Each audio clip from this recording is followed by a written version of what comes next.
What's going on, guys? That ain't gonna work. We'll just do it regular. What's up? What's going on? So it's been a while since I posted a video. I've done a lot. I should have recorded it all, but really it's not anything that's that great. I'm trying to find a flashlight. Just some stupid stuff that came up, and yeah, I've taken care of it. For the most part, I got some other parts I gotta fix. But you know, it's the way it goes.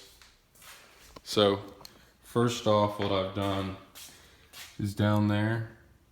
See that shiny thing? That is a freeze plug. And I had, got the GK Tech overflow in. It's really sweet and dirty. But I just got the coolant system all, hooked up and bled and all that after doing the heater core.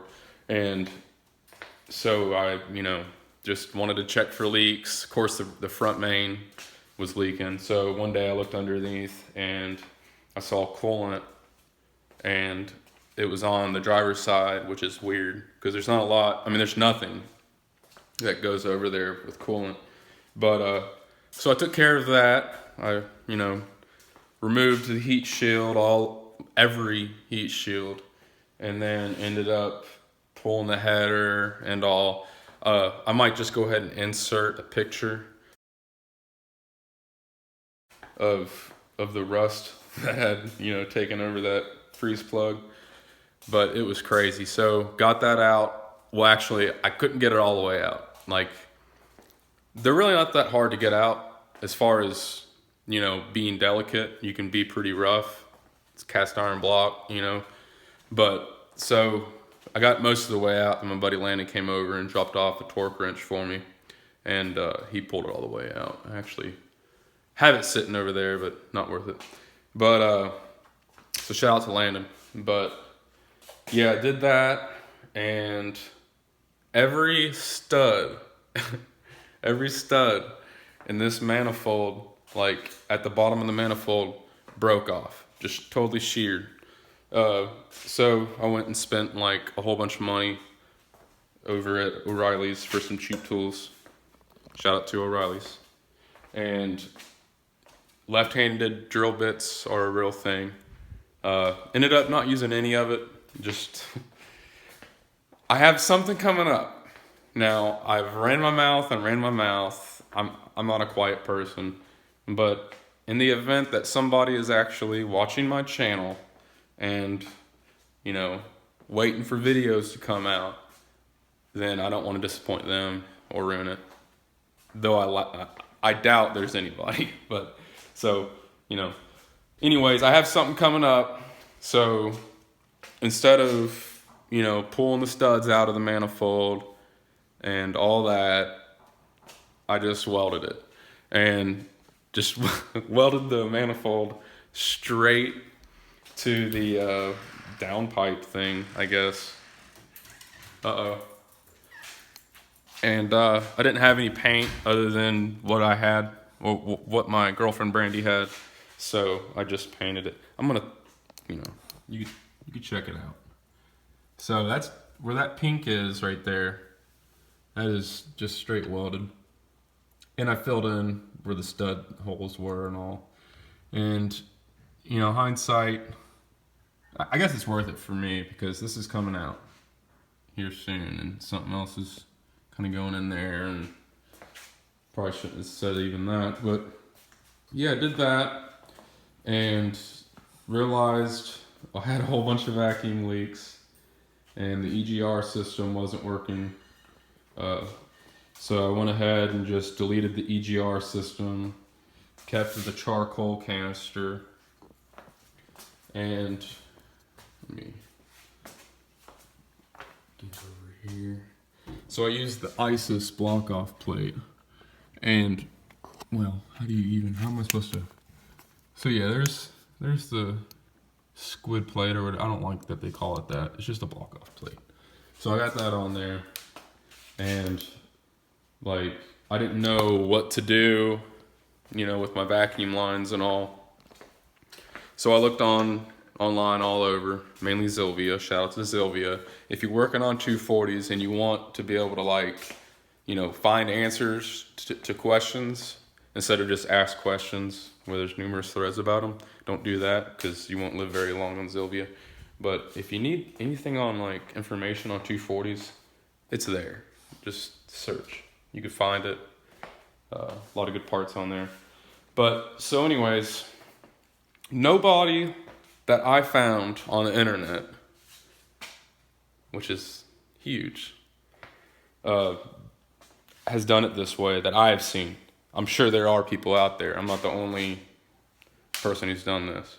But so I wanted to document it just so that there's a representation of somebody who did it this way.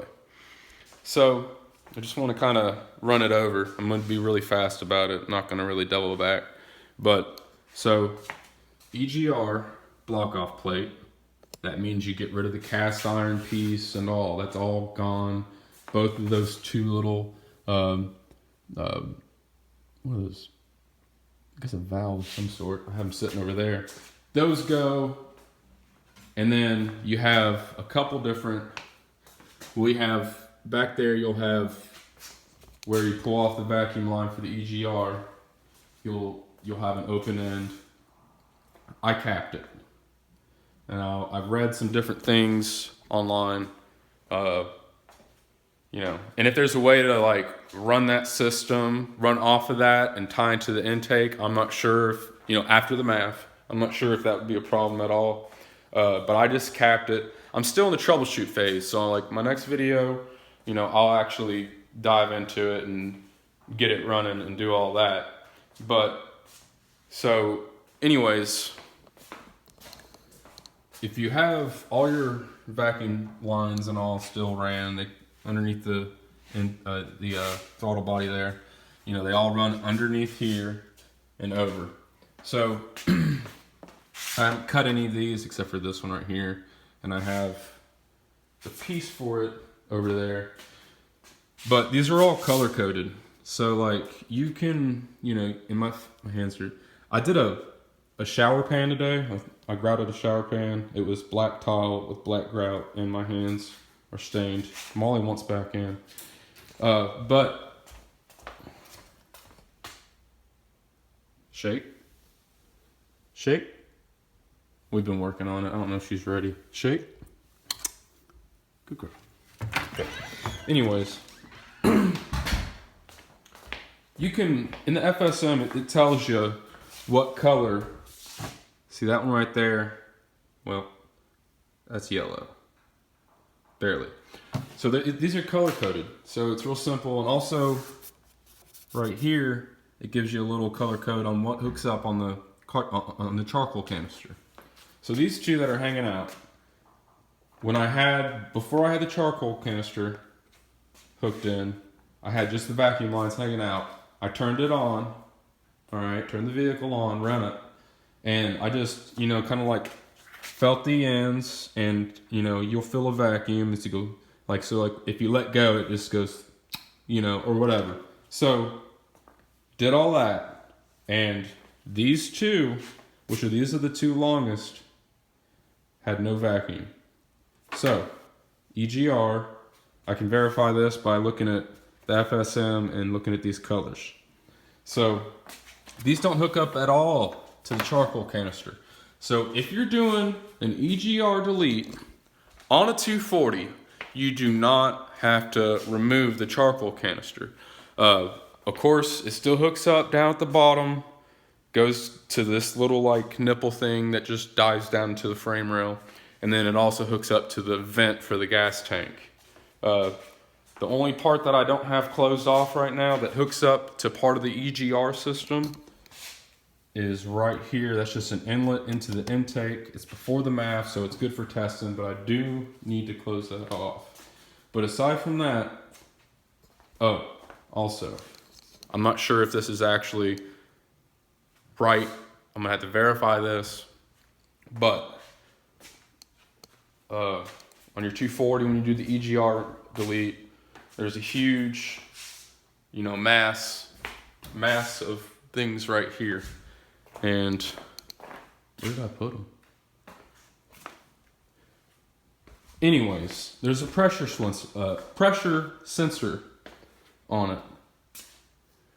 So that pressure sensor is like a switch, or maybe it tells the system when vacuum is at a certain point and then switches, a vacuum switch. I don't know.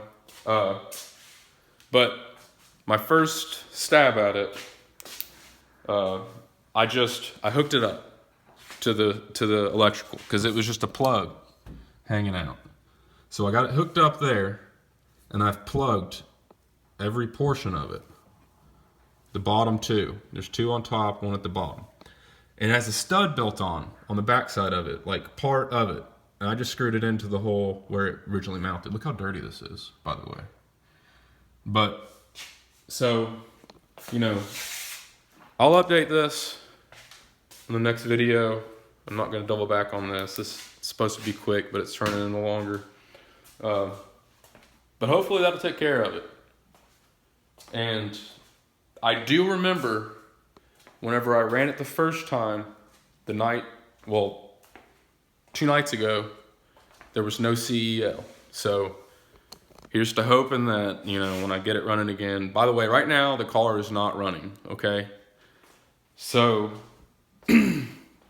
what I have right now is the car on charge. It's completely charged. It's been charged since like yesterday at around 12. And Sylvia, it clicks when I try to start it. It just, you hear the starter. I don't know why I can't pronounce words tonight. But the starter just goes click, click, click, click. So, and I've tapped it with a hammer. I mean, I had an old Chevy truck that was like that. Just some starters, the solenoids will get stuck. But I've done every trick in the book on it, charged it overnight. I haven't even tried to start it tonight, okay? I should do that. If I'm gonna do this right now, then I should do that. I don't know if I will. I might just make this a talking video. But anyways, I searched it online, just, you know, real basic. Starter click, no start, 240SX or whatever, KA24D.